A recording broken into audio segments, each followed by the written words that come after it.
സമതെ തേങ്ങ കൊണ്ട് നമ്മൾ ആദ്യമായിട്ട് ഉണ്ടാക്കിയ പ്രൊഡക്റ്റ് അത്. പിന്നെ ഇതിൽ നമ്മളൊരു 7ഓളം പ്രൊഡക്റ്റ് ഉണ്ടാക്കിയിരിക്കുന്നത്.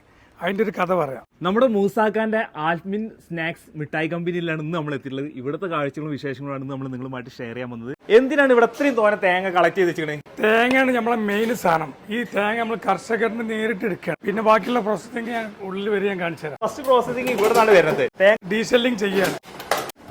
തേങ്ങ പിന്നെ പീൽ ചെയ്തുകാണ്ട് വാഷ് ചെയ്തുകാണ്ട് ചെരണ്ടി ഈ രൂപത്തിലാക്കി പിന്നെ മെഷീനിൽ ഇടലാണ് ചെയ്യുന്നത്. ഇത്ര പ്രോസസ്സിംഗ് ഈ മെഷീനിലാണ് വരുന്നത്.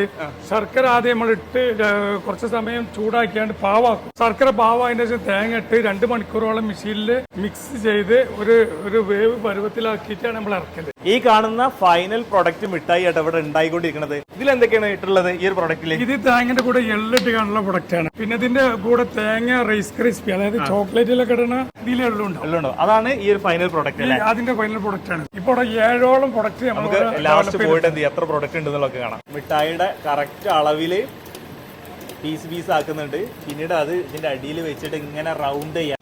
നേരതാ താഴേക്ക് വന്നിട്ട് ട്രേയിലേക്ക് ഇങ്ങനെ വീഴുന്നുണ്ട്. ഷേപ്പ് ഇല്ലാത്ത സംഭവം വീണ്ടും തിരിച്ച് അങ്ങോട്ട് തന്നെ ഇടും. ഇതിന്റെ ഫുൾ വീഡിയോ നമ്മുടെ ഫേസ്ബുക്ക് പേജിലും യൂട്യൂബ് ചാനലിലും അപ്ലോഡ് ചെയ്തിട്ടുണ്ട്. കാണാത്തവരുണ്ട് കാണാൻ ശ്രമിക്കുക. ഷോർട്ട് വീഡിയോ ആയതുകൊണ്ടാണ് ഇത് നമ്മൾ എപ്പിസോഡായിട്ട് കട്ട് ചെയ്യുന്നത്. നെക്സ്റ്റ് വീഡിയോയിൽ ഇതിന്റെ ബാക്കി ഡീറ്റെയിൽ കാണാം. ബൈ.